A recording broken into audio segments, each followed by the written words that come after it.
to the Cinementalists. Noun, plural. Definition, those whose love for movies runs so deep, they can't help but do a podcast about them. Hosted by Colton Robertson and Joseph George.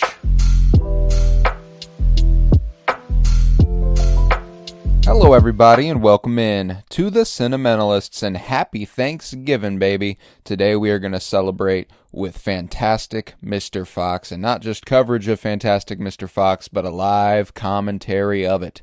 So if you would, get Fantastic Four pulled up on Disney Plus or Hulu or wherever you have access to it. You could even try to do it on a physical collection, although me and Joe tried to set up and we noticed that run times are a little different. I'm not sure exactly why. I'm not sure what the difference is there. I'm going to leave that to you. We are watching the Disney Plus version of Fantastic Mr. Fox today. It was originally released on November 25th, 2009. It was written for the screen by Noah Baumbach and Wes Anderson based on the story by Roald Dahl and directed by Wes Anderson. I'm Colton Robertson. I'm joined by Joseph George. What's up, baby? Oh, what up, what up? Always a pleasure to be here. Oh, and it's always a pleasure to have you. This is our fifth Thanksgiving live commentary. Fifth. Man. 5 of these things, dude. We've done Star Wars, Rogue One, Solo, The Batman, and now Fantastic Mr. Fox. This is our shortest one yet, so in theory that would be the easiest one yet. I have to assume that's going to be it's going to be an absolute breeze for us. I'm excited to do it. I'm excited to dig in. So again, as I said before, we're watching the Disney Plus version of the movie. If you want to get it pulled up on Disney Plus, you can, and you can watch along with us as we talk through it. Or the conversation should be fruitful enough to where you don't have to watch the movie. It just adds to it. So I would recommend watching the movie with us, but you don't have to strictly. So what I'm going to do here in a moment is I'm going to count us down. I'm going to go 3, 2, 1, punch it. And on punch it, we're going to press play. We're making sure that both me and Joe are lined up on the 000 cursor at the bottom of the screen. And that when we press play, we should be good to go. But yeah, I'm ready whenever you are, buddy. Oh, I'm ready. This is a movie I can watch at any time of the year, but right now it's even better. It just feels right. It just feels right. So I'll do the countdown. The next countdown, we are officially pressing play on Punch It, okay? If you are ready, I will count us in. In 3, 2, 1, punch it. And we are punched. It has been punched. It is done. Yeah, we obviously covered the Wes Anderson movies on our previous podcast, Geek With Me. What is now Geek With Me. It used to be the Penny Bloom podcast. And he was our first director's spotlight. He kind of opened up a new era for the show and, arguably was the domino that led to this being a show at all. Yeah, the very, and then as far as where we are now, I feel like my zone, I'm in the Lynch zone right now, and it is just polar opposite from from Wes. So yeah, we got the happy, very colorful, very vibrant, very very not kid friendly, I guess I don't want to say, but way more always kid friendly, but definitely this is definitely one of his kid friendly movies to be sure.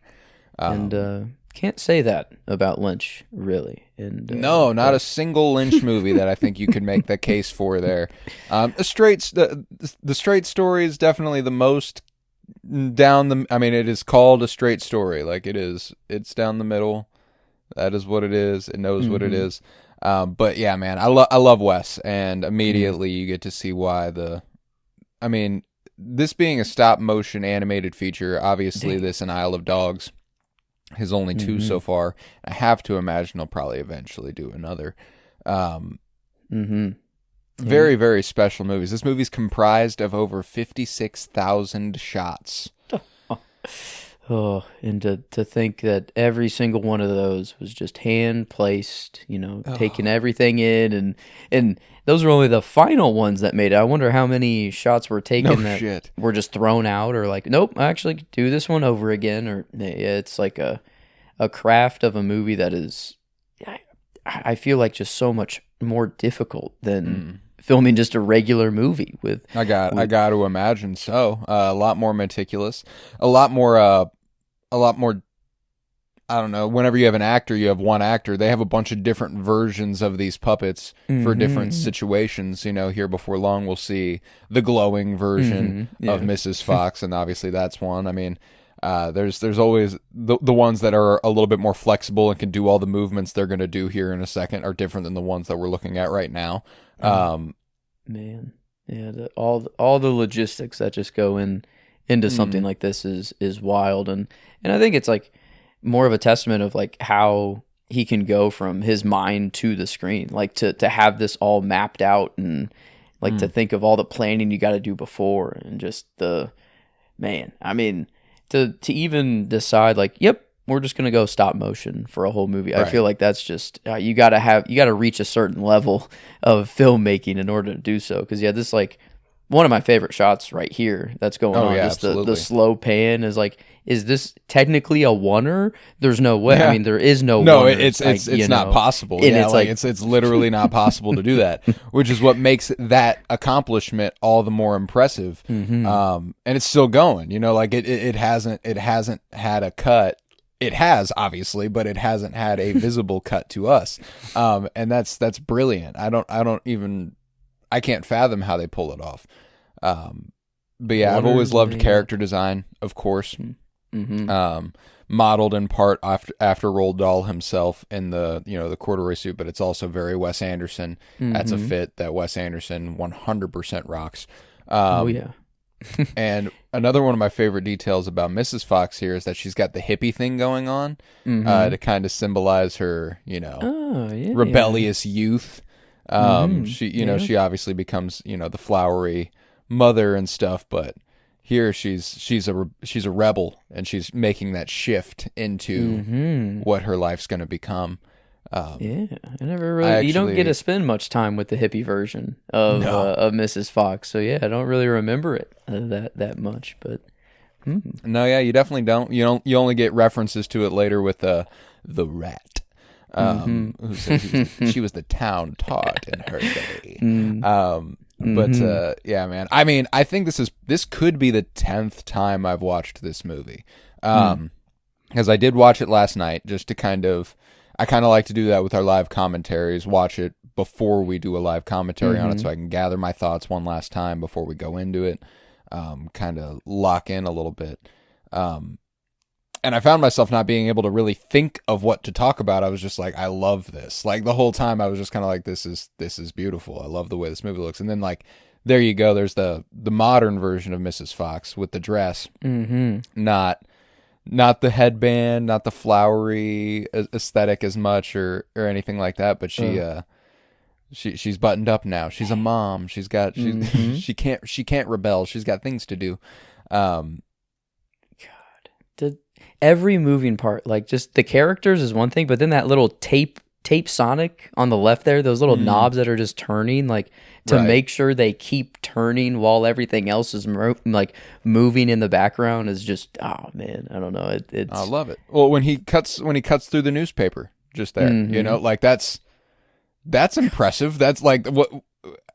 I don't even understand how we're achieving some of the things that we achieve in this movie. Like whenever smoke is blown, or later on, like I literally know how they did it, but the fact that they figured out how to do it amazes me. That's just it's a craft that is appreciated on a whole different level. And I guess I didn't watch it myself last night. I watched Lego Batman actually for the first time. I finished it, I guess, halfway. First time, okay. Before, yeah. And that's not stuff like, is that all CGI? Like, or did they use actual that's an like animated movie? I didn't know if like maybe there were some actual, Lego. There are actual Lego animators, and there might be actual Lego animated sequences in that movie. I'm not sure, but like Across the Spider-Verse has that Lego animated sequence, and that is actually stop motion Lego animation. That's cool. Yeah, but okay, I didn't think so while watching. Like I'm like, I knew this was coming up, and it was just stop motion was kind of in my brain, and I'm like, is it? But no.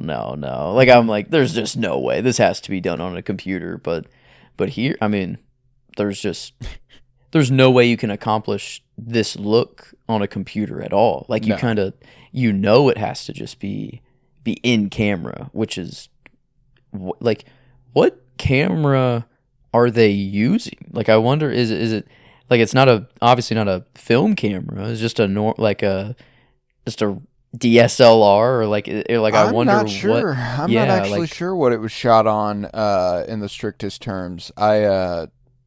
It does amaze me though, just from shot to shot, you can see the details. Like, I love the way the fur on Mr. Fox's face moves from shot to shot. Like, it does end up having a real naturalism to it, even though I'm sure they probably didn't meticulously move every single hair on his face between every shot. It was just a product of having moved the character at all, but it ends up coming off very normally. And here in these last couple scenes, we've gotten a few incredible featuring actors. Wes Anderson obviously was the real estate weasel, and this is Bill Murray voicing the Badger. you cussing at me? You cussing at me? I love their just every little thing about the whole world they build. Yeah, the good old evil farmers. I mean, it's just so. He weighs so the same as comfort. a small rhinoceros and eats 3 chickens a day for every meal. That's 12 in total per diem. I love the like, just there's nothing that there's nothing about them that makes, like, obviously real world sense, and I love that it doesn't have to. That's one of my favorite things about the movie, is that later on, something that's not acknowledged at all until the end of the movie is that the animals do speak and the humans can understand. It's not like it's not like other animated movies where, like, the animals speak their own language and it's being, like, translated to English for us. No, they all can talk. If they want to, they could all speak, which is very, very funny to me. And I love the it's obviously it's not going to get a lot of love for being a period piece, but it's obviously not modern. It's not set now. There's a little detail later on that I think actually does point out what year it takes place, or like around the era it takes place. I'm pretty sure it's in the 70s. And aesthetically and fashion-wise, that definitely plays. And it goes with the hippy-dippy thing that Mrs. Fox had going on earlier. Yeah, the good old their cost, you know. And okay, all right, we're done now. That was just give me the damn tree, you know. I'm gonna get it anyway. And the squirrel movers. See, If only and I he love knew. But or what was coming up, you know. Do you think he would have bought the tree if he knew the events that were coming up here? I love one of the things that the movie makes the case for me is Foxy's self-destructiveness and his lust for adventure. So I think he does know the inevitability of what's to come almost, and is inviting it a little bit. I think a lot of the movie is an important coming-of-age story for pretty much every character in the Fox household except for Mrs. Fox, who really has a very firm sense of self from go. But I think the movie is a lot about grappling with the expectation of who you're supposed to be, grappling with your nature, and finding who you are through all of it. You know, like Mr. Fox brings up multiple times, you know, we're wild animals. You know, I'm a wild animal. This is what I do. This is our nature. But Mrs. Fox has proved, you know, well, you're also a father. You know, like you have other animals to look after. Yes, we're wild animals. Yes, this is our nature. But you have greater responsibilities that you have to look after. So yes, you'll make mistakes, and yes, this will happen. But you can't put us at risk just because you're a wild animal. Not a good enough excuse. Yeah, maybe a thing to know in the back of your mind, you know, I guess, because you know, these are foxes here, but I think it's very much so trying to tell a human story. Oh yeah. And we are, you know, very wild, or we were very wild, but now no. We are very domesticated. We don't have the wild nature in us anymore. No. Well, and I think that whenever they say we're wild animals, it's kind of the animal version of somebody going, well, I'm only human.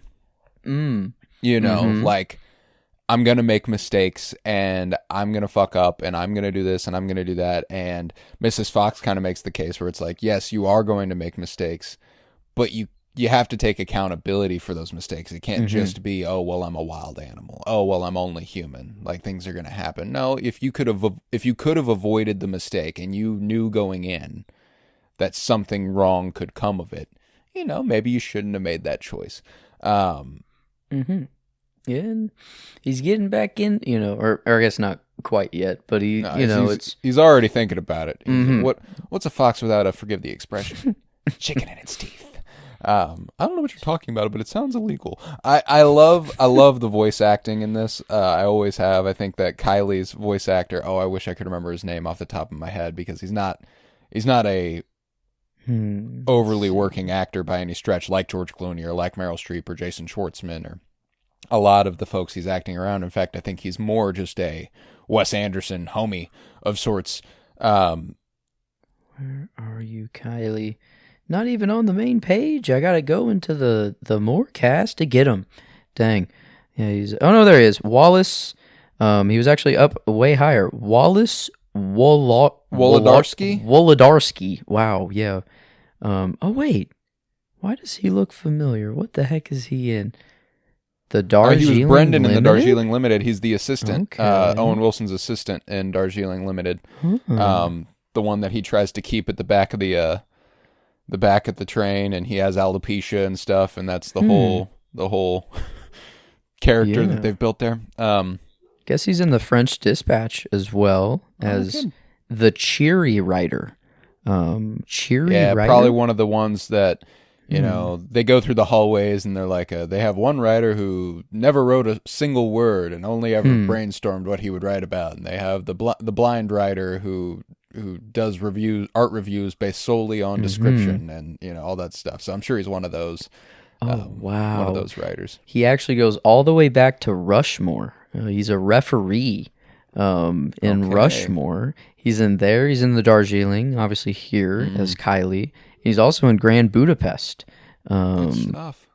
So yeah, I guess Wes uses him, but yeah, wow, that's Wally Wolodarski, definitely one of the funniest parts of the movie. Kylie here, but this is a familiar sight for those who have watched, you know, the wonderful story of Henry Sugar Shorts. The little wooden slat across the lap, and you know, the microphone and stuff. This is how Roald Dahl would write his stories. So, I mean, I think it's perfect that he's paying homage to a author he clearly held in great reverence. Man, and another one of my favorite things is a few seconds ago they had the train, you know, the train moment between Christopherson and Ash, wherever Ash kind of, you know, he's being a hard ass, he's being a snot, but you know, He's like, all right, let's hang out a little bit. Let's watch this train. It's nice and peaceful. And then they show the train zoom across the landscape. It is like literally the same train, which is funny that scale-wise they can achieve that sort of effect whenever it's like, oh, these two little foxes are watching this toy train, and then they zoom out and they show the train zoom across the landscape, and it's literally the same train prop, just in a whole different context. And that's the freedom of this sort of format. I think that's incredible. Man, and yeah, like how do you get that water to boil? How are they? I mean, it's not boiling water, but it looks like it's bubbling like up and Orbeez stuff. It's or like probably clear, orbs, little like it's little the marbles heck, of some sort. Like that though? No idea. How do you even get how are they suspended in the air? Or are they were you just on rope? Yeah, you know, maybe a little string, maybe you know, something like that. I don't know. Like it's impressive. I've always really really loved. There's a moment here whenever he dumps this in here. That's incredible. And it's man, an actual mushroom cloud out of cotton, or you know, or cotton, and then it goes into that like kind of slinky metallic thing it's got going on. I don't know, like I love it. Just the instant jealousy of just like You're disloyal. as a lab That's partner. so intense. Yeah, That's like, so man. intense. No, you're not. You're disloyal. disloyal. I fucking love Jason Schwartzman. I'm always going to love Jason Schwartzman and the stuff that he manages to, he's a really, really talented actor. And I think that this is, as a voice actor, obviously, I haven't seen him in a ton of stuff as a voice actor. It's like this and Across the Spider-Verse, to connect it back to that again, because he's Spot. He's really, really good at it. And I appreciate that he doesn't have to do much with his voice. He's already got one of those voices that's very unique, very distinctive. But he always does a really good job. Even in his on-screen roles, his voice is one of his defining traits for me. Like, the way he sounds is something he's always used. And that's something Wes has always used with his actors, is the way they sound. There are certain actors, like Michael Cera was like obviously always eventually going to be in a Wes Anderson movie because of the way he sounded. Like, it was like, you are going to find your way into that at some point. Yeah, and the dialogue and just manner of speak is different. Like, it is just very matter of fact, or just it's not like, I don't know, it is like you're reading a story and these are the voices of the characters you're hearing in your head, sort of thing. Or like, it is like, I wonder if that's what he's trying to match, or like if it is just like, because every single one of his movies, even if it's live action or not, like it's like a Lynch, like where they have this weird way. It's not normal speak, but it kind of is, and it's this gray area of like talk. But yeah, I don't know how to put it into words necessarily, of right? Because they are just having a normal conversation, but it is like they are just more reading the lines off the script more literally rather than performing them. But there's not a lot of choice, or like one of my favorite interviews recently, Stranger Things season 5 just came out yesterday, or the first part of Stranger Things season 5 just came out yesterday as of the date of publishing this podcast. There was a interview between Dustin, the actor who plays Dustin Henderson, Gaten Matarazzo or whatever, and he was talking about how he was reading with his girlfriend, and his girlfriend's also an actress, and he would like recite lines, and she'd be like, "Why are you making choices? Stop making choices. Like, just do what just do what the page says a little bit at some point, because like, we're just reading. Now's not the time to make choices. You find out whenever you're there what choices you're going to make. And on a Wes movie, you don't make choices. Like that is a Wes Anderson. What you're getting into. Your performance is going to be very strictly controlled. It was something that Benicio del Toro actually talked about on the media circuit for One Battle After Another, because he actually, during a filming break for One Battle After Another, filmed The Phoenician Scheme and then came back to finish One Battle After Another. So incredible year for Benicio del Toro, but he was like, it was actually really fascinating to see the differences in style between PTA and Wes, because PTA encourages a lot more freedom and choice, and he didn't say, he was like, and I don't mean that to say that Wes is some sort of fascist. He doesn't, it's not like it's not like I don't feel like I can do anything. And Leo even spoke during that interview. He was like, he came back from Phoenician Scheme energized. Like, the movie One Battle After Another wouldn't be what it was without Benicio del Toro coming back from the Phoenician Scheme and kind of changing what his entire side of the story is. Which is something he absolutely would not be able to do in a Wes Anderson movie. So just like the different processes by these incredible directors that end up making incredible movies is always so fascinating to me, and it always makes me feel like the director's chair, I know it's already understood to be pretty much the most important thing on any given set, but you just really come to understand whenever you like listen to these actors speak about different directors and how they end up in these different movies in completely different roles and completely different situations and completely different tones. and it all manages to be great still somehow. And I just love the broadness of the medium. There's just so much freedom.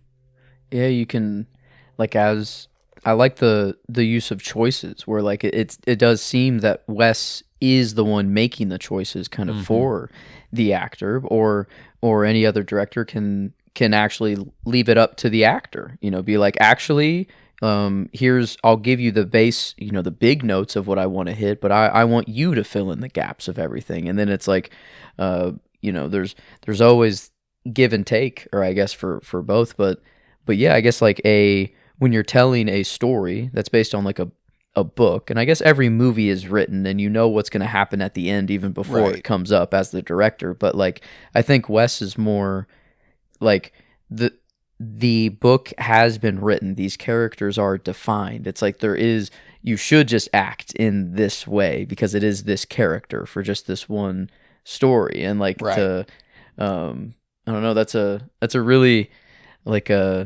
the interview of like, we're just reading, why are you making choices? That is to be an actor reading a book and like wanting to put your own spin on a character, but then they're already so defined. There are directors who encourage that, though. That's the other thing is one of the movies I watched recently, and I know we're supposed to be talking about this, but it's all related.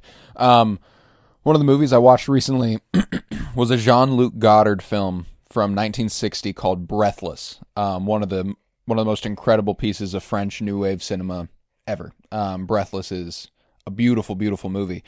It's very free flowing. It's almost formless. It's like a crime noir romance that does not keep you like, it doesn't keep you on the edge of your seat. Like, oh God, what's about to happen? What's going to happen next? It's very, very lived in. It's very just, these are normal people. And I watched it because I've always thought I need to watch this, but also there's a new movie that just came out on Netflix called Nouvelle Vague, which is directed by Richard Linklater, which is about the production of Breathless. So I wanted to watch Breathless and then watch that movie because I love Linklater, so I wanted to get around to it.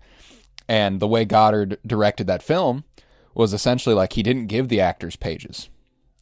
He would get on set and he'd give them ideas and tell them, like, this is kind of the vibe I'm going for. Wow. You guys go for it. And he's like, I don't want you to act. I want you to be you. Mm-hmm. Man. And like, but be you, but as the character. And like, that's such a funny, and like the actors were like, that's infuriating. Like, I have no idea what the fuck you're talking about. But it ends up really, really paying off. And over the course of the production, they ease into it. They get absorbed in it. And the movie ends up becoming an absolute classic when nobody believed in it at all. Yeah, it's crazy to be like, yeah, Wes being like a dictator fascist, director kind of thing. Like he is, right. But like, I guess sort of like as far as the spectrum goes, like as directors go, like that, the situation of letting the characters go and being just them, I feel like is the loosest you can possibly, is like no direction at all. Let's just see what happens. Very laissez-faire. Very laissez-faire. But then here, I mean, Wes is like, he's basing it off a story, but then he has obviously a very clear vision of what he wants. And yeah, I feel like that he kind of just, you have to make the movie in this way. Like you can't just turn it off and on, and let some scenes, the actors just go. I feel like it has to keep the style the whole way through. Oh man, so, here he is. This old Willem Dafoe. But to connect it back to Fantastic Mr. Fox, you already feel that sort of, I don't know, grave degree of control by Wes in a live action movie. This feels like it's on a whole other level because of how like he literally there's literally every single movement dictated by the creative process. And one of my favorite behind the scenes things is that the actors didn't just go into a studio and record their voice lines. They went on they went outside and they like performed the actions that the characters were theoretically going to be doing and recorded it. Wow, I didn't know that. Yeah, That's exactly. awesome. Like there's behind the scenes footage of George Clooney and Wally Wolodarski like running through a field, like saying the lines that they're saying to each other in that moment a little bit ago. This is one of my George favorite Clooney looking. tussling, with Bill like, Murray. with Willem Dafoe. Yeah. They're getting after it here. But it's my job. Yeah, Willem Dafoe. I think I quote, "It's my job," maybe once a week at least. It's my job. It's my the voice job. is just so it's so good. The snaps, the theme that he has, the little banjo. He's got that classic 50s villain thing going on. Super funny to me that Mr. Fox climbs up to where is like eye level for this. Like if he would have stayed on the bottom shelf, it would have been fine. But then I guess we wouldn't have had that. We wouldn't have had the moat. Exactly. Guess, There's another one of those puppets. Another one of those puppets that obviously they didn't just fold one of the ones that already existed. They built that thing like that. We need the apple cider shaped Mr. Fox staff. I need production. it. I want it right now. Like, I want it right here. I may have love me astigmatism. some. It is truly melted gold. I'm not the real hard cider alcoholic. I've just been drinking I love hard normal apple cider. Oh my god! Like I see why this dude lives off it if he could. Because I mean, if I could only drink apple cider for the rest of my, I might be okay with that. Like No, it's delicious. Yeah, it is. if I did- He's thin as a pencil. Because he yes. lives off a liquid diet of alcoholic cider, which is so That's- fucking funny. Yeah, that's why I couldn't do it. It'd be nice if there was somehow all the other nutrients built in to apple cider that you need, but yeah, can't do too much with just the good old liquid diet. I know that one. And no, I'm not going back to a liquid diet ever again in my life. That Fuck was a liquid diet, dude. No, Been I there, love been food. there, done. I love Big, the food. big fan of food. Obviously, today's a big food day. Yes. Generally, had me my first round of Thanksgiving on Sunday, with my mom's side of the family. Had a little stuffing, had a little mashed potato, had corn and mac and cheese and rolls, and oh my god, I ate. My way stomach too just much. rumbled so hard. Yeah, My dude, microphone it was might have so actually picked that up. good. That It was so insane, good. man. Oh, it was so good, but I felt like shit all night because I don't know. I've lost a lot of weight over the last like year and a half, and the way that I've done that is by portioning meals, and then Thanksgiving rolls around, and I'm like, fuck that. Fuck. I'm eating gotta all just of it. go So all last night out. I was Yeah. just, I was just so full, dude. It was ridiculous, and that's why I love the holidays for that reason. I'm so ready to just gorge myself. I don't get to, I don't do that often anymore, and I love that. That's what Foxy's trying to do for his family. He's like, eat up. That's another thing that I love about Foxy is that obviously what he's doing is very self-indulgent. There's an element to it that is for him, undoubtedly. He wants that excitement. He wants to be, he wants to be a fox. This is what the fox's nature. We're sneaky and we're fast. We're agile. We can do these things. But there's also, I don't want to feel poor anymore. Yeah. I don't want to feel, that's the human side of it. I don't want to feel like I'm incapable of providing for my family. I don't want to feel like I can't be the man that you all need me to be. So he goes out and he steals some chickens. He steals some squabs. Yeah. Steals some Yeah, cider. like he is just stealing food. Like it's not like he's doing like any crazy crime or kill. It's like it is just to feed his family.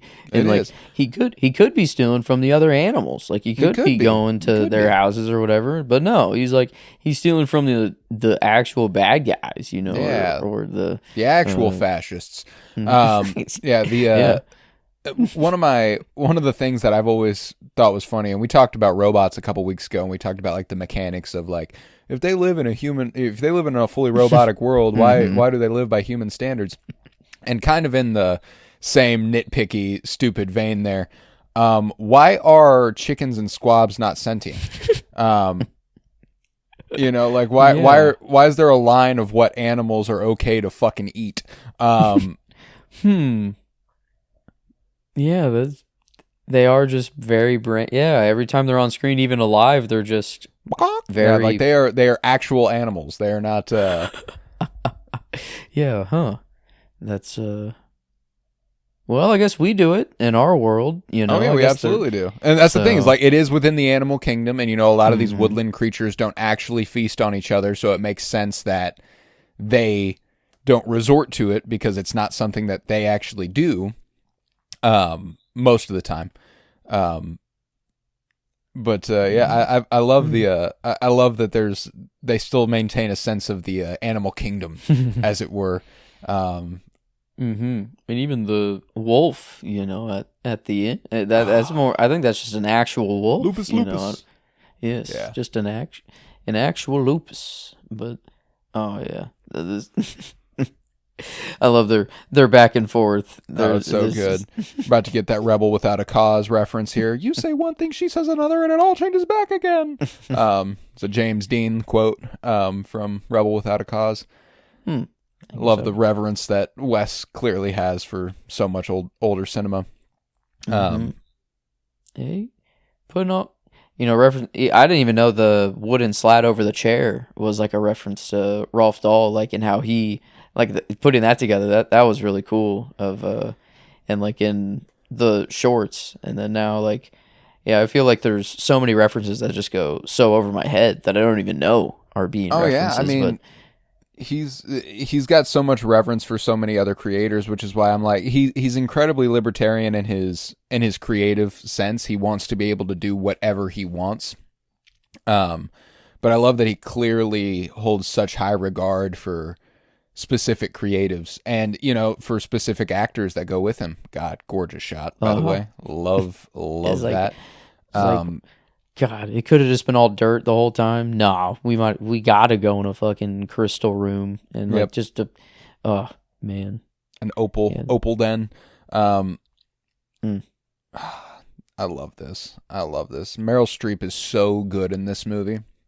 And insane that it's Meryl Streep, by the way. Like one of the greatest actresses of all time is voicing this stop motion animated fox.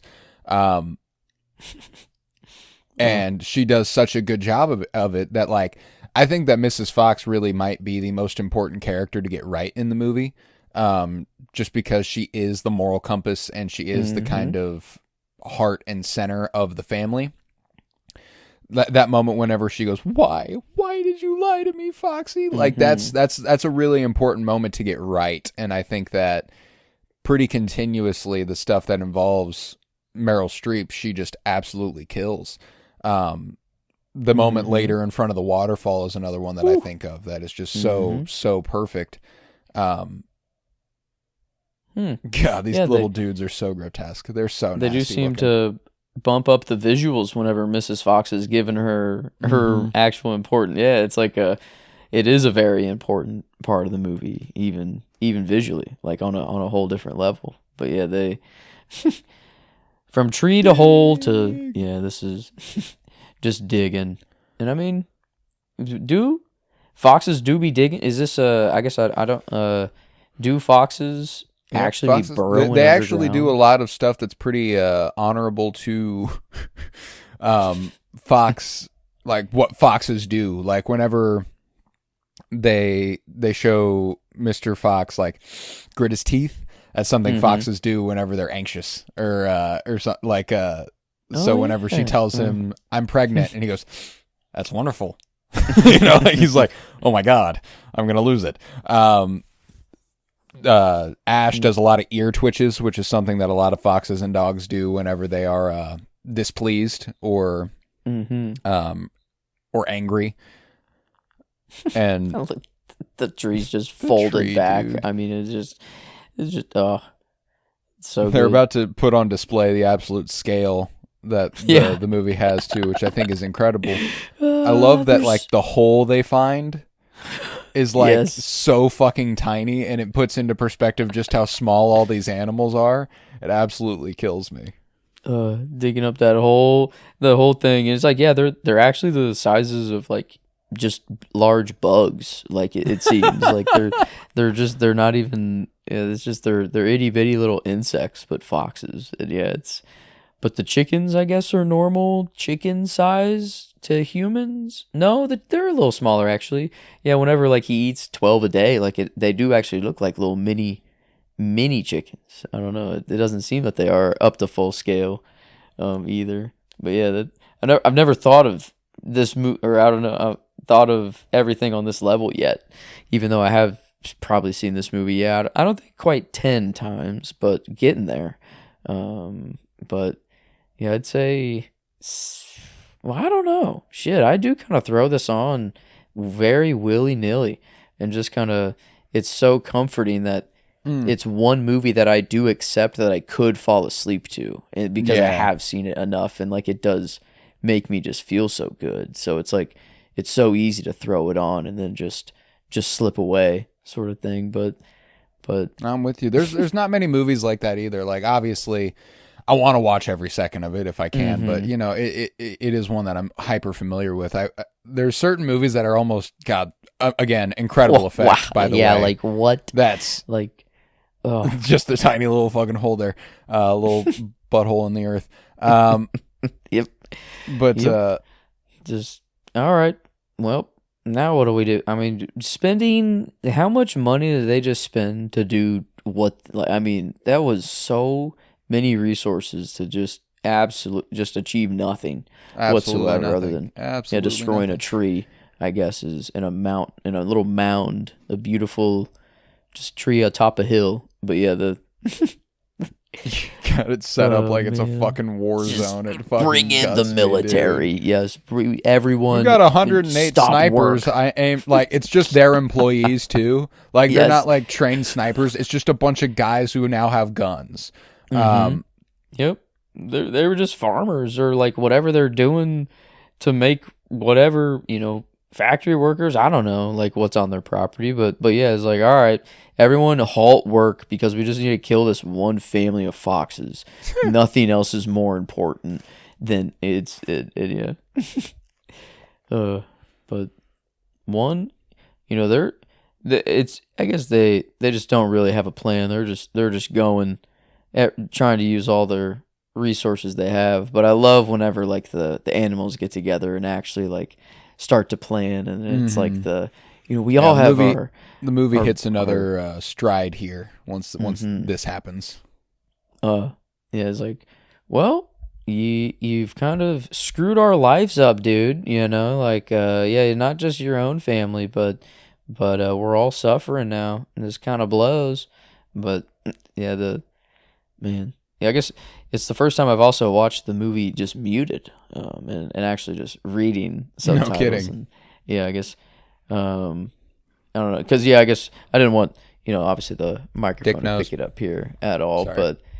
But Dick knows. Man, yeah, wow, that is that's a snout. I mean, it's a dick. There's no other way to say it. It's just what it looks like.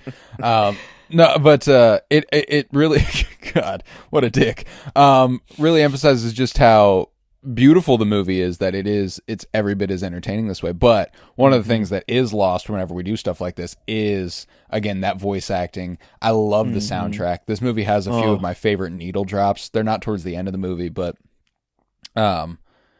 it's just so beautiful to look at that I'm perfectly satisfied watching it in this manner. And before the explosion happened, we were talking about how this movie's so comforting and it's something you can fall asleep to. I'm right there with you. It's one of those ones where it's one of the only modern movies that I find myself capable of doing that to. Like most of my comfort movies that I'm like, oh, I could fall asleep watching this are like old-timey black and white. They have this sort of like swelling orchestral music thing going on, so like it's real quiet. Like Casablanca is a really good example of one that I can fall asleep to a lot, because I know the movie so well. It's so beautiful and it's so comforting for me that whenever I'm going to bed at night and I hear that like swelling orchestral music that kind of comes on every once in a while, and the old-timey transatlantic accents and all that sort of stuff, like it's super satisfying and super warm. I don't know. And there's not a lot of movies in the modern era that feel that way to me. This is one that it almost captures the essence of a movie older than itself. And I love that moment. Oh, God, I love that. There's something kind of fantastic about there, isn't it? Yeah. The little arm, the little swivel. You're just different. No, and yeah, but even though I am watching it on mute, I mean, I can hear the twinkles. I can hear the voice lines. Like, yeah, it's like it is so known. Like, I do know this movie, and yeah, it is kind of feel out the vibe.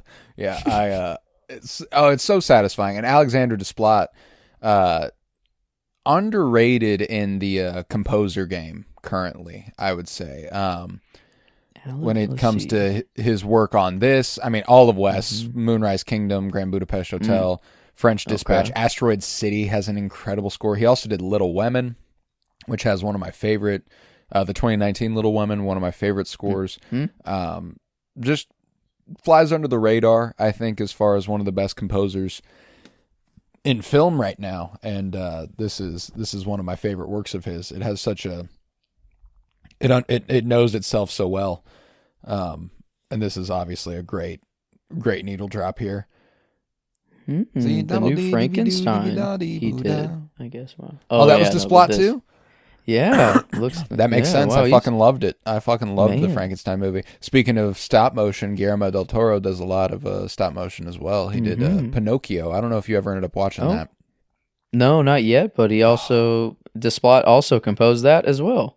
Okay, yeah, I love Alexander Desplat, dude. Damn, yeah, he's made some good movies. But yeah, Wesley, he loves to have like a good old group, like Asteroid City. They have that little banjo or good old just solo song out of nowhere, and I get this one, and of course the farmer's got to come in and just ruin it. It's actually a banger, and it's actually like fucking hitting. In heaven. Gosh, I need to watch Asteroid City again. It's been a while.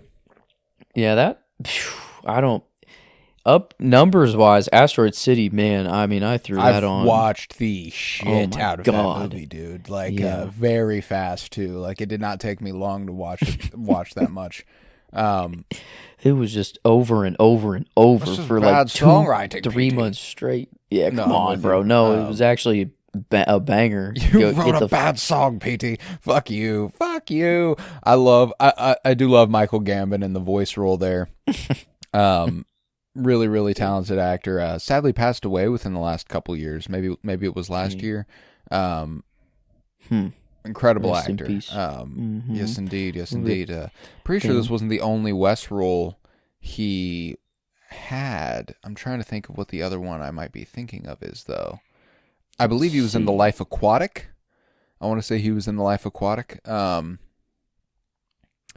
Yeah, I think he was another. Like Wes just has such a deep filmography that even some of my favorites of his, I almost forget about them. Like I just remembered The Life Aquatic, and I'm like, holy shit, he also made The Life Aquatic. Like that's an incredible movie that just isn't towards the top of his filmography for a lot of people. It is kind of a middle or bottom tier. But goddamn, he's just made so much good stuff. Man, he's been in quite a lot. I'm trying to see. Yes, he was in Life Aquatic as Osiri Dracolis, or I believe a bunch of Harry Potter movies. I'm pretty sure he was Dumbledore. Oh my god, yeah, wow. I was like, I'm seeing there. I didn't read the character below it, but yeah, he's fucking hello. What? Book of Eli? No shot. He's George, the fucking cannibal husband. Oh my god, in the middle of the desert that they eat people and then they. Oh my god, that's crazy. That's him too. Wow, yeah, dude was in a shit ton. If you guys want to dig into the Sentimentalist backlog, the Book of Eli was the third movie we ever covered. Damn. Very, very high priority for us here. We had Tron Legacy, we hit Casablanca, and then we hit the Book of Eli. The Book of Eli. Come on now. Have to do what you have to do. I love the Flint Mine. Definitely one of my favorite sets in this movie. all of them coming together for this big meal and everything. Again, very Thanksgiving-y. They've got all the the squabs and I love the aesthetic of it. I do. Ash slowly learning, slowly taking after his dad, trying to win his dad's approval by doing stuff that his dad definitely does not want him to do, which is exactly what makes him Mr. Fox's son. Damn. And they're all about to get fucking... Is this actually water? Or are they actually... Yeah, no, it's the cider. They're about to get so drunk that it's not even funny. Like, they're so small that they just absorb it. I mean, they're literally absorbing it through their skin, too. But no, yeah, this feast... Weird, crazy commercial or that I saw recently that was from Hy-Vee, of all things. But like it was during football, I just see this commercial of like a communal Thanksgiving kind of feast that was being served, or like a communal buffet, and this older girl just smiles at this very young girl, and it's all about just like how there's a smile in every aisle.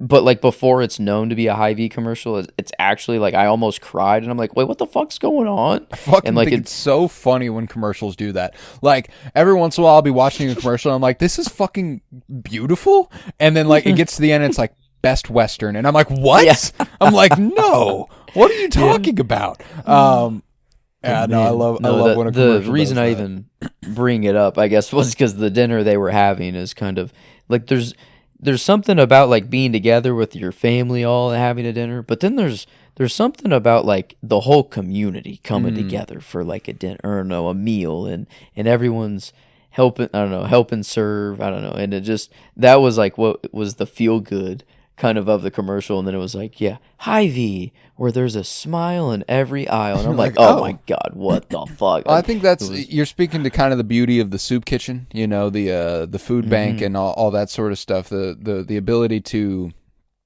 feed the people who don't have a home to feed themselves at, and like everybody coming to get like that. It's literally, they were literally in a refugee camp. Like that is what the Flint mine is, because they've all been driven out of their homes and they don't have a home to go back to because these, capitalists are impeding upon their land, destroying it in the name of wiping them out. So whenever they all come together and have this triumphant little feast, obviously they're about to get a little humbled because Mr. Fox here, I'm just going to say it. We beat them. We beat those bastards. Well, damn it. Yeah. You just be careful he's not wishing for anything, I guess, but yeah, it's just bad timing to start bragging. Yeah. And yeah, the boys are on a side quest, to get some trying to get that tail. They're trying to get that tail. And not, yeah. One was left back. That's Am okay. I still paranoid? This part right here is the only part of the movie that is CG animated, computer generated animation. This right here. Oh, okay. Kind of hard to pull off. Because how the hell? Yeah. Yeah, exactly. This is the part that they still tried to maintain that feel, but it is definitely computer animation. There for that brief moment. That was it. That was the only piece of computer animation in the movie, and we're back in. There's a moment here in a second whenever I think the weight of Mr. Fox's actions finally seeps in for him, and it's incredible because normally I'd be like, it's performance based, but it's obviously just a puppet. So it's incredible what they managed to do with the emotions of Mr. Fox's puppet here. Right here, whenever he says, "It's my fault," and then like he like gasps right into the camera here in a second. That we went back to steal your tail, and he's like, "Oh my god, like you guys did it for me, like this is my fault." And then like the weight of all of it kind of sinks in for him. Like we're all in this situation because of something I did, because of a choice that I made. And he's like, all right, guess I'll kill myself. You know, like not in such strict terms, but you know, he's like, I've got to go trade myself so that they'll save everyone else. But he realizes it might be what's best. Man. Really heavy, strong moment for the narrative. And there it is. Yeah, it's like, and even before, like the light just shining through the grates and like on the backs of people, or like the polka dot, and then it's like saran that's just wrap. saran Isn't wrap. that what that is? Just saran like, wrap. What the fuck? Like that's crazy. It's just plastic, just pulled down. But man, can look so beautiful. And yeah, like the moments where Mrs. Fox has to come in and lay down the law, you know, or kind of keep the moral compass going and like the movie going. It is always looking beautiful while it happens. I mean, they do seem to hype up these moments, the true important moments of the movie. Oh, absolutely. I think I have this thing where I need everybody to think I'm the greatest, the quote unquote fantastic Mr. Fox.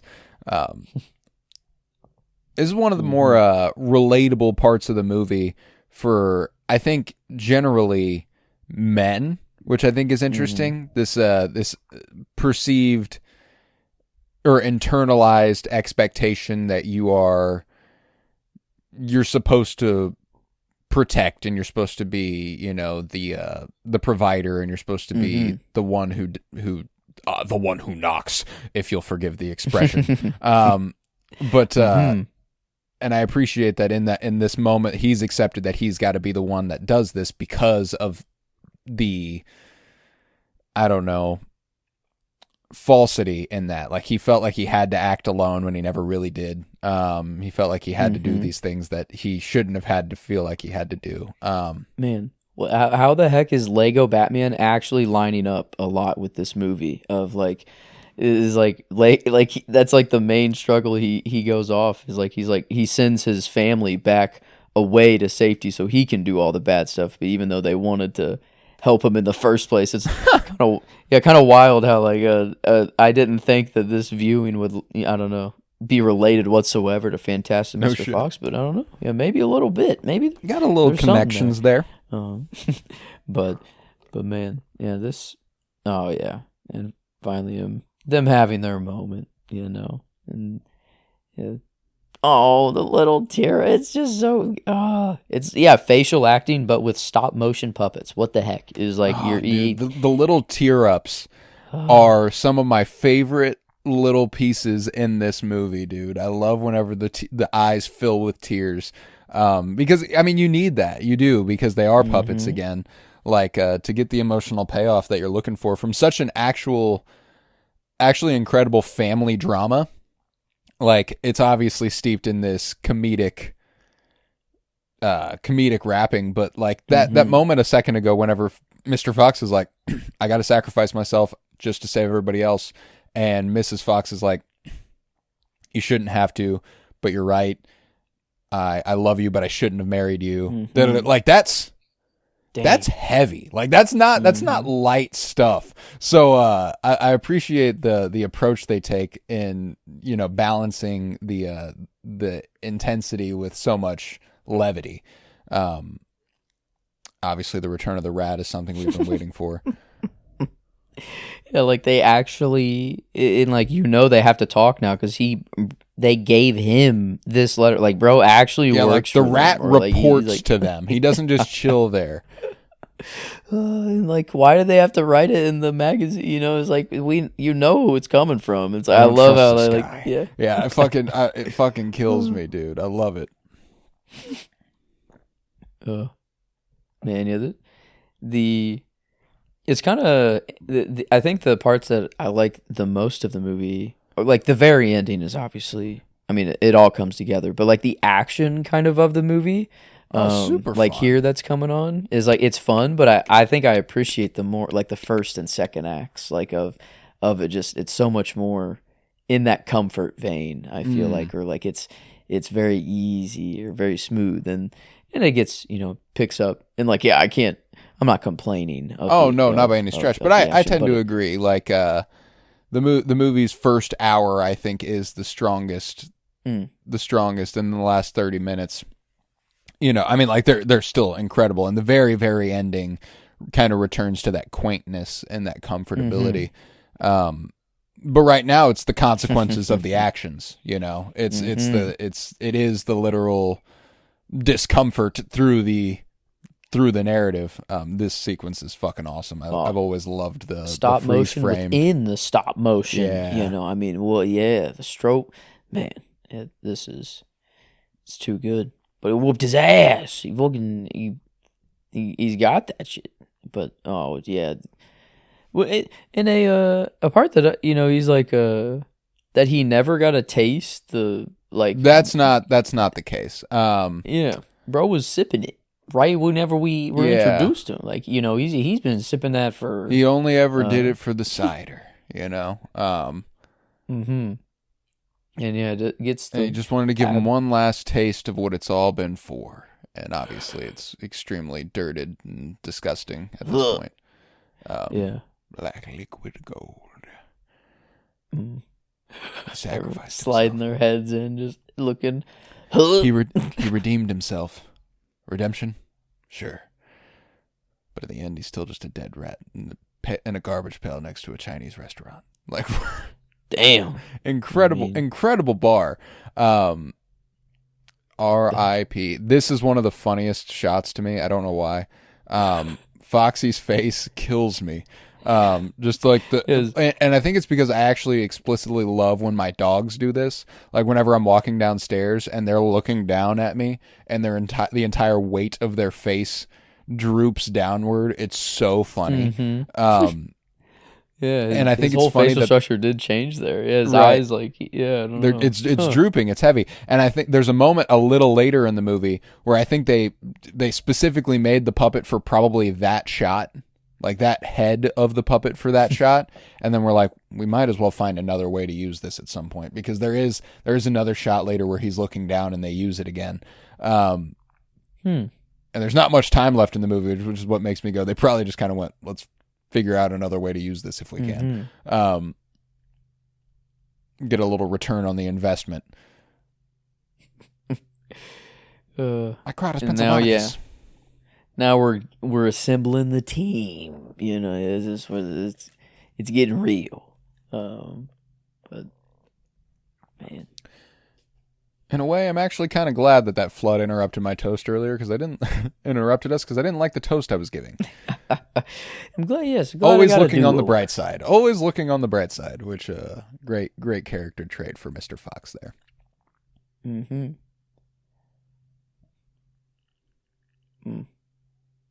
I love just going down the list of what makes you good. What can you do, and just being like, well, I can. Shorthand. Yeah. It's demolition expert is explosions. Or like is the one, everything kind of everything's tracking, everything is making sense for the animal, and then it's like, yeah, I work well with explosives. Mr. Badger, the fucking lawyer, being like, I like to make things explode.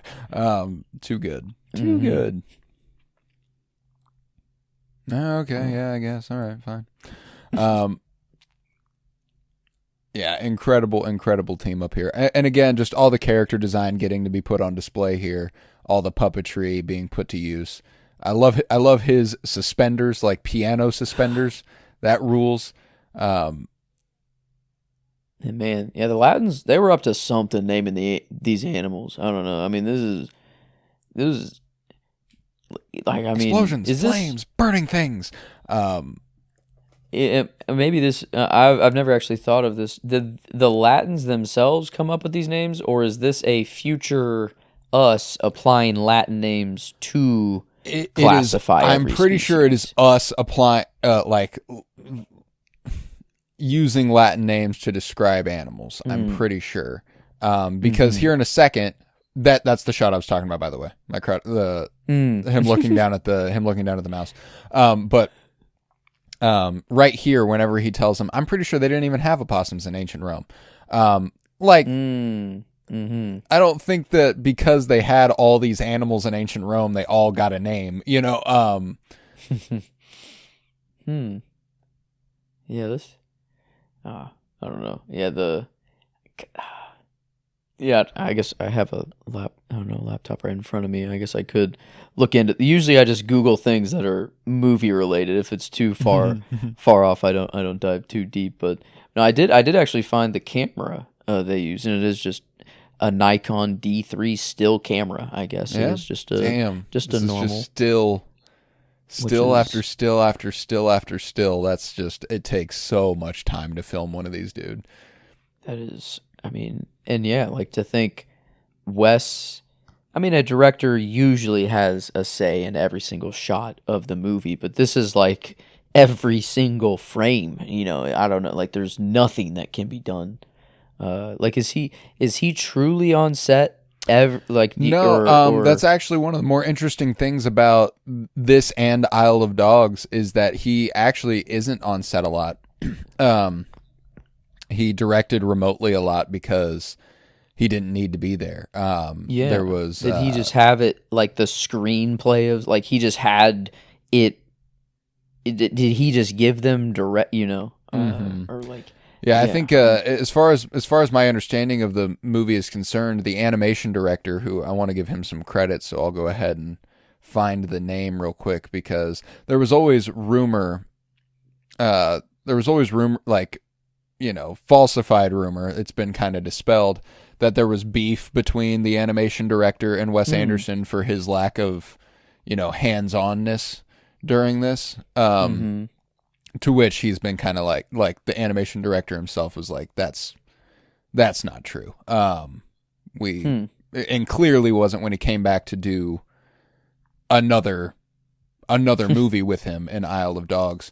I wish I could remember which guy it was. I don't remember if it's the key animator Daniel Alderson or if it's the second unit director and Ben Barrowman. I can't remember who it is, so I feel bad not giving him proper due.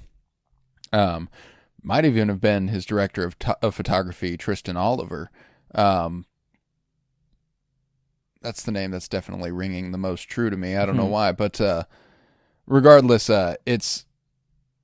he did get to direct this one a little bit more remotely, and I think it was more the voice acting. He had a lot more to do with the direction of. Yeah, the dealing.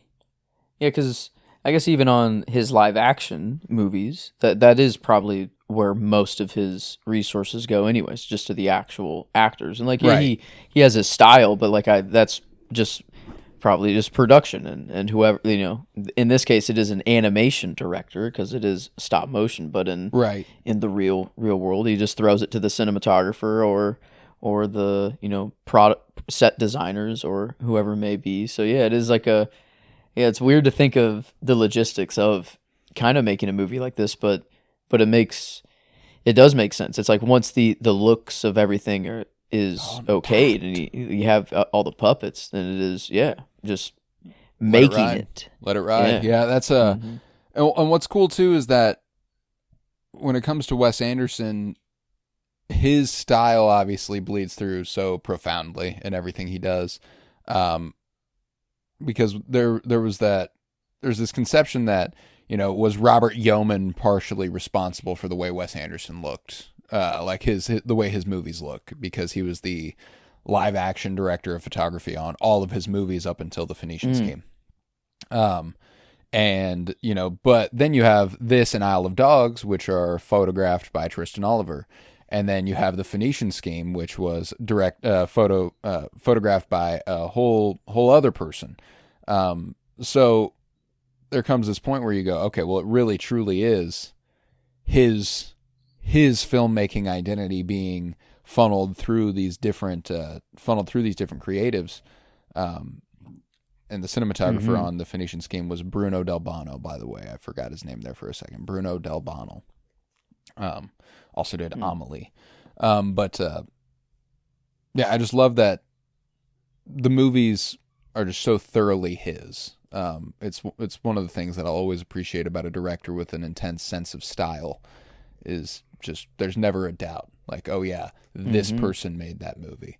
I mean, I don't think it's a coincidence that once AI could start replicating artists and stuff that he was one of the first ones that people went to. It was like, all Yeah. right, well, try to make me a Wes Anderson thing, and yeah, it was close, I guess. You could kind of tell. No, but you like, can tell what nah, they were you going can- for, yeah. And that's the thing is that when it comes to the AI versus, the real thing, it ultimately just rings hollow. It's pure aesthetic. It's nothing but going for an image. And people are like, everything's perfectly symmetrical. That's not entirely true. Yeah, there's a very structured way that his films look, but there's very few shots in his movies that are like, everything is perfectly symmetrical because it's a Wes Anderson movie. Like, I think that that's a over exaggeration of his sense of style. Yes, he does a lot of center photography. He does a lot of, he uses the rule of thirds quintessentially. Like, everything is divided evenly, and that's to be sure. But the symmetrical thing, that's what AI tended to run with, is that the background was always the same on both sides, and it was always pastel color palettes. And, even that is a misconception of Wes's style. He always has very, very, I don't know, thorough color palettes for each of his movies, but they're never the same. There's not another movie that has this color palette in Wes's oeuvre. Like, that's just not something that exists. Darjeeling Limited doesn't look the same as the Grand Budapest Hotel, and that doesn't look the same as the French Dispatch, and that doesn't look the same as the Phoenician Scheme. And that's why whenever people say that he's failed to evolve as a filmmaker, I just couldn't disagree more. Like, he's so thoroughly growing with every movie, and I think that that's something that's kind of a miracle when you have such a unique sensibility as he does. He does stuff with such a singular flair that the fact that his movies do manage to continue to evolve is kind of a miracle. Yeah, it's symmetrical, definitely not, because like you look at the backgrounds and it's almost symmetrical, but with purposeful variation. Yeah. But I think he's just very planar. Like, there's no Dutch angles. It's always straight on. And I think that's like what people maybe would just call symmetrical. That like the camera movements are always left, right, or up, down. Like, there is no angle movements at all. But no, like, it is very clear. You can tell the authentic from the AI generated pretty easily. Like, it is like just to like, yeah, this background, the roof is symmetrical, but then like the floor, the pathway going back like isn't, or like there's always some decoration or something to like break it up. And yeah, it's like I mean the rule of third, yeah, all of these filmmaking things, but like I wonder how much is he thinking of this actively, or is it just like his second nature now? I think is it just the way his sensibility works at this point that like, I don't know. That was what was funny. I read into like the Grand Budapest Hotel kind of behind the scenes a little bit when we covered that. I don't know, fucking 2 years ago now, 2.5 years ago, which is wild. Wow, that's so long ago. Like, one of the things that F. Murray Abraham, the guy who plays the older version of Zero, Mustafa, says is like, it's actually really incredible, to go back to what we were saying about him, like literally positioning, the animated puppets here. He was like, that was kind of stuff that he would do with actors on set, like extras. Usually extras are just like informed, like, all right, stay right here, talk very, very quietly, da, da, da, da. But he's like literally moving people in specific positions, like moving their arms to be certain spots and places, and like, wow, like he's like, yeah, that's what I'm looking for, that's what I need. So everything in a Wes Anderson frame is incredibly purposeful.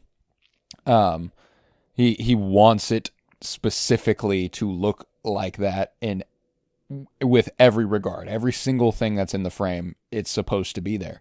And that takes such a meticulous filmmaker. And it's got, David Lynch, it's another reason that we talk about David Lynch so much and how much we love David Lynch is because he's the same kind of filmmaker. He just makes completely different kinds of movies. Like on the set of Blue Velvet, whenever he put like dust bunnies underneath the radiator, and the camera doesn't even pick that up, but he's like meticulously placing them there because that's what's supposed to be there. These, I think the one like Lynch and Wes are very, very opposites, but they have just very clear visions. Like it seems that they can just go from mind to reality much, much better than other people, like even with them. And it is, I wonder like how much of that is just their style. Like it is because they have just a very specific style to it that it seems that we're peering into their brains a little more, because like someone like Scorsese, who like no one doubts, as one of the greats, is like it's more difficult to, I think, pick up his style than it is for Wes or Lynch. Definitely to the untrained eye, for sure. The ones who haven't watched nearly as much Scorsese, for sure. But I mean, and like no filmmaker is as visually, that is their movie than Wes Anderson. There just isn't another filmmaker that has such a profound flair to their movies. Besides, like, I mean, no American filmmaker anyway, I don't think, unless I'm just completely whiffing on somebody. But like Nolan, like you brought up Scorsese, Nolan's kind of the same way, there's nothing about, Memento that makes me go, oh, the guy who made Interstellar made this. You know what I'm saying? Oh, I'm watching Oppenheimer. Oh, this guy must have made The Dark Knight Rises, or Dunkirk or anything like it. There's just different ties that bind when it comes to other filmmakers. And it's almost like an energy they have more than it is a literal visual sensibility. Like Scorsese's films almost always have a sort of kineticism. There's always an energy, that a fast pace, a movement of the camera that kind of keeps you going. And, After Hours and The Wolf of Wall Street being made by the same guy doesn't surprise me at all. That's an interesting thing to kind of like, oh yeah, those are made by the same filmmaker. But again, it's not going to be something where if you go, did you know that this guy also made this? Not everybody's going to be like, oh yeah, of course he did. They look the same. They're the exact same kind of movie. It's that's what, and I don't know, I guess that's what makes Wes Anderson so interesting. And directors like David Lynch and, on a foreign film sort of standpoint, Wong Kar-wai was the other guy I was thinking about, who like, I can always tell when I'm watching a Wong Kar-wai film because they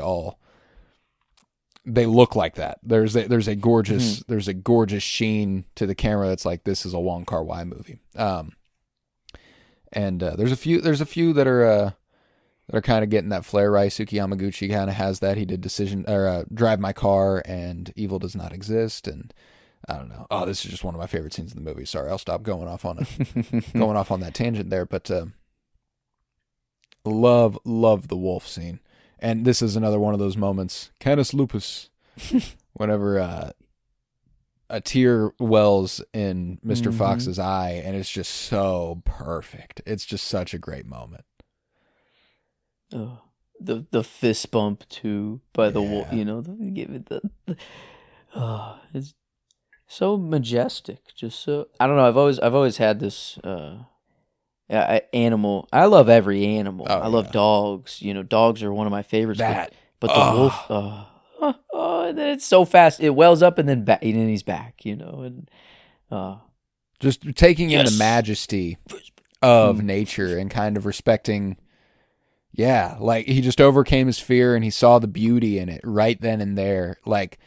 Because at some point you just have to face it, like he'd never actually seen a wolf, he'd never faced a wolf, and then the second he sees a wolf and it respects his space and he respects it and he sees it in all of its majesty and he's like, oh my god, this is actually special.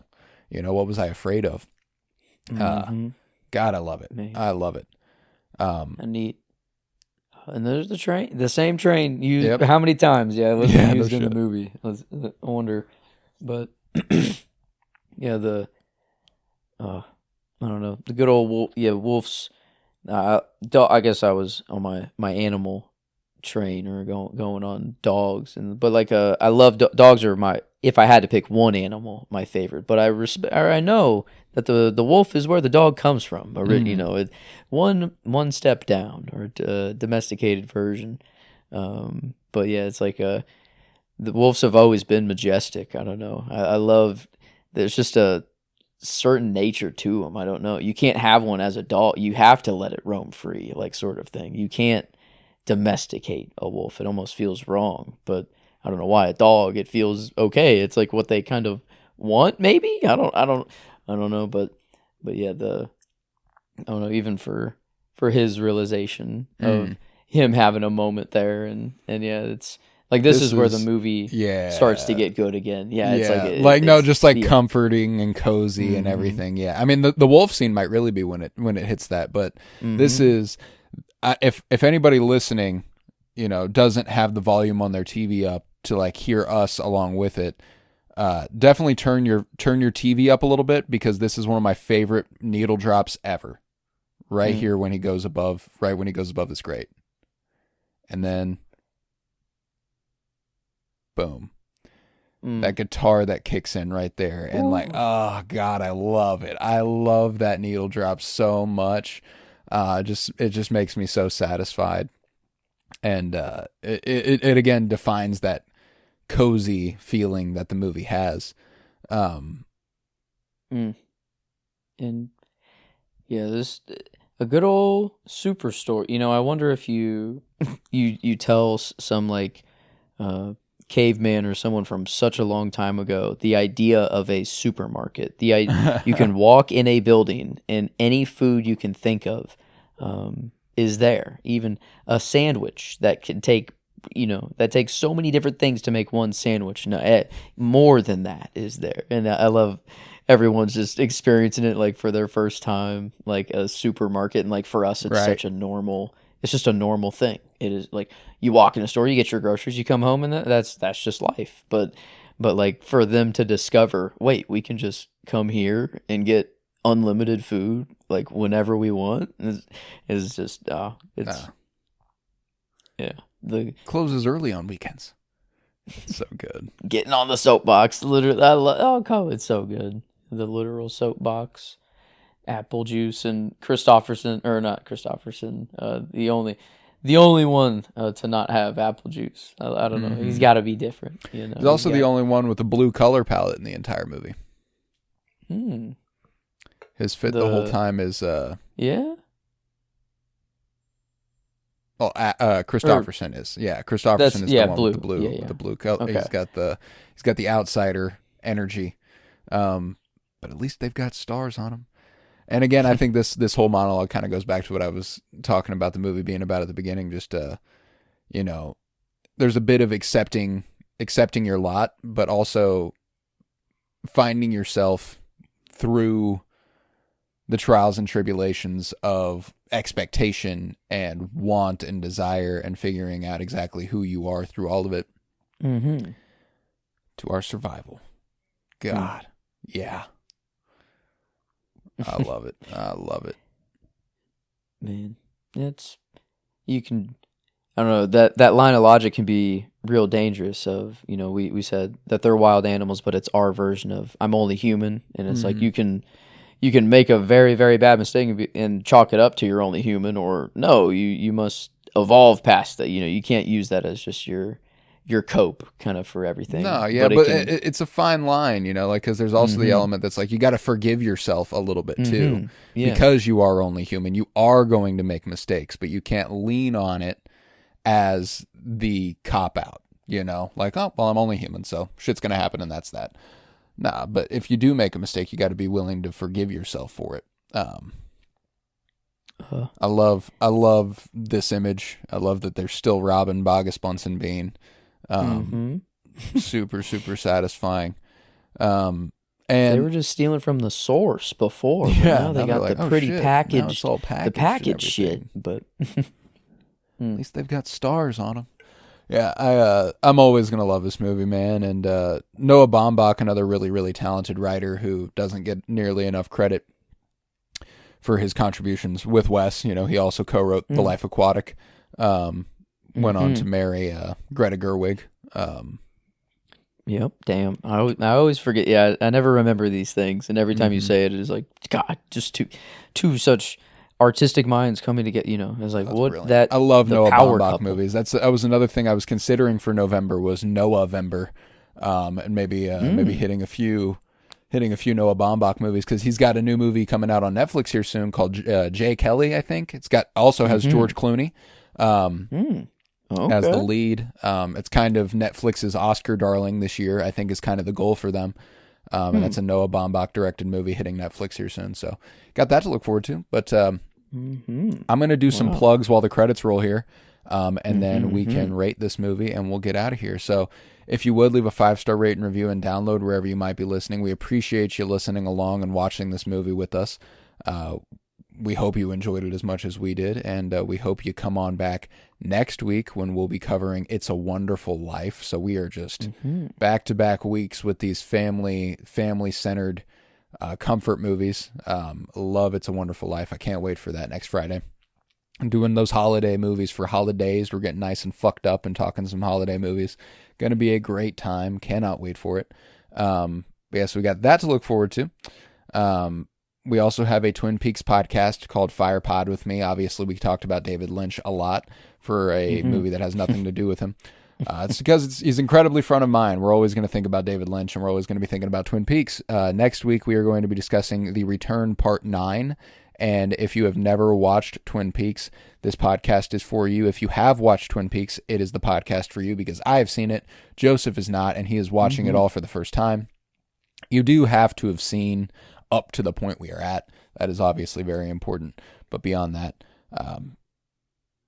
it is what it is. You just gotta lock in. You gotta lock in a little bit. Adrian Brody credited as the field mouse. What the fuck? Did not know that. Wow. That's best actor winner. Adrian Brody there is Microtus pennsylvanicus. I want to fight. Yeah, never knew that until just now. I watched this movie like 15 fucking times or whatever. But yeah, so Twin Peaks, Fire Pod with me. Great show. If you've never watched the show, you should. Ray Lewis, 2D animator, Football Hall of Famer. No, not. That's not why, I don't know why that name looked familiar to me too, and I'm like, where have I seen that? That was my favorite. Like, I have a signed jersey of his right next to me, actually. But that's Damn. Obviously. I mean, I'm assuming not the same Ray Lewis. But let's see. No. Also, we have Geek with me.